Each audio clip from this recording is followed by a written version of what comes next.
విజయసాయిరెడ్డి పరిస్థితి నా ఘర్కా నా ఘాటుకా అన్న పరిస్థితిలా తయారైంది. ఏంటో అనుకుని ఎవరి మాట మీదో నమ్మకం పెట్టుకుని వైసీపీ ప్రాథమిక సభ్యత్వానికి, రాజ్యసభ సభ్యత్వానికి రాజీనామా చేస్తే ఇప్పుడేమీ లేకుండా పోయింది.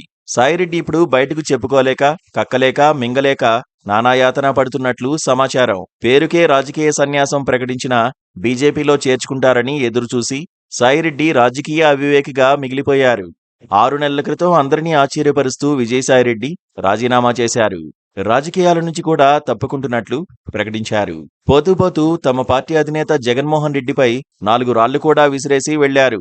ఆయన బీజేపీలో చేరుతున్నట్లు, ఆ దిశగానే ఎంపీ పదవికి రాజీనామా చేసినట్లు అప్పట్లో వార్తలు వచ్చాయి. తర్వాతి పరిణామాలు కూడా అది నిజమేనని నిరూపించాయి.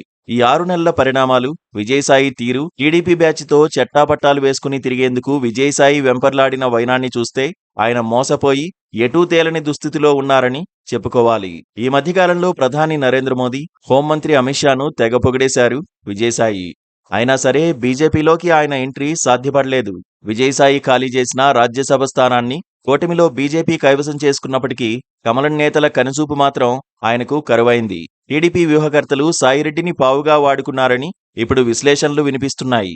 అవి నిజమని కూడా వైసీపీ వాళ్లే చెబుతున్నారు. సాయిరెడ్డికి బీజేపీలో గౌరవప్రదమైన పదవిస్తానని ఒక టీడీపీ కీలక నేత హామీ ఇచ్చినందుకే ఆయన వైసీపీ నుంచి వైదొలిగారని తాజాగా తెలిసింది.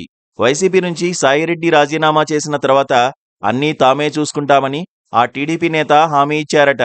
సాయిరెడ్డి బీజేపీ ఎంట్రీకి చంద్రబాబు అభ్యంతరం చెప్పరని కూడా పాచిక వేశారట. దాంతో ట్రాప్లో పడిపోయిన విజయసాయి వైసీపీకి రాజీనామా చేశారు. బీజేపీలో ఉంటే తనకు దీర్ఘకాలిక ప్రయోజనం కలుగుతుందని ఆయన ఆశించారు. తనపై పెండింగ్ కేసుల నుంచి విముక్తి పొందే వీలుంటుందని అనుకున్నారు. అమిత్ షా తనను ఆదరిస్తారని విజయసాయి అనుకుంటే సీన్ రివర్స్ అయిపోయింది. ఒకప్పుడు జగన్కు బీజేపీకి వారధిగా ఉన్న తను పూర్తిగా మోసపోయానని ఆయన ఇప్పుడు గ్రహిస్తున్నారు. ఎన్ని ప్రయత్నాలు చేసినా బీజేపీ పెద్దల అపాయింట్మెంట్ ఆయనకు లభించడం లేదు. బీజేపీలోకి ఆయన ఎంట్రీని చంద్రబాబు వ్యతిరేకిస్తున్నారని సమాచారం. పైగా విజయసాయికి హామీ ఇచ్చిన టీడీపీ కీలక నేత కూడా ఇప్పుడు మొహం చాటేశారు. ఆయన ఫోన్ చేసినా ఏదో చెప్పేసి తప్పించుకుంటున్నారు. ఈ దిశగా తమ కోరిక నెరవేరిందని టీడీపీ భావిస్తోంది. విజయసాయిని ఢిల్లీ నుంచి గల్లీకి దించడం ద్వారా జగన్ రెడ్డికి బీజేపీని దూరం చేశామని ఎల్లో బ్రిగేడ్ భావిస్తోంది. అందులో నిజం కూడా ఉంది. ఎందుకంటే విజయసాయిని రాజకీయాలకు వాడుకోవడం తప్పితే ఆయన్ను ఆదరించాలన్న కోరిక బీజేపీకి ఎన్నడూ కలగలేదు. దాంతో ఇప్పుడు ఏం చేయాలో తెలియక సాయిరెడ్డి తలపట్టు కూర్చున్నారు. ఆయన రాజకీయ జీవితం ముగిసినట్లేనని, ఇక కేసుల తీర్పుల కోసం వేచి చూడాల్సిందేనని ఇప్పుడు అటు టీడీపీ ఇటు వైసీపీ వాళ్లు అంటున్నారు. Please subscribe to KTV Telugu. KTV Telugu. KTV Telugu channel.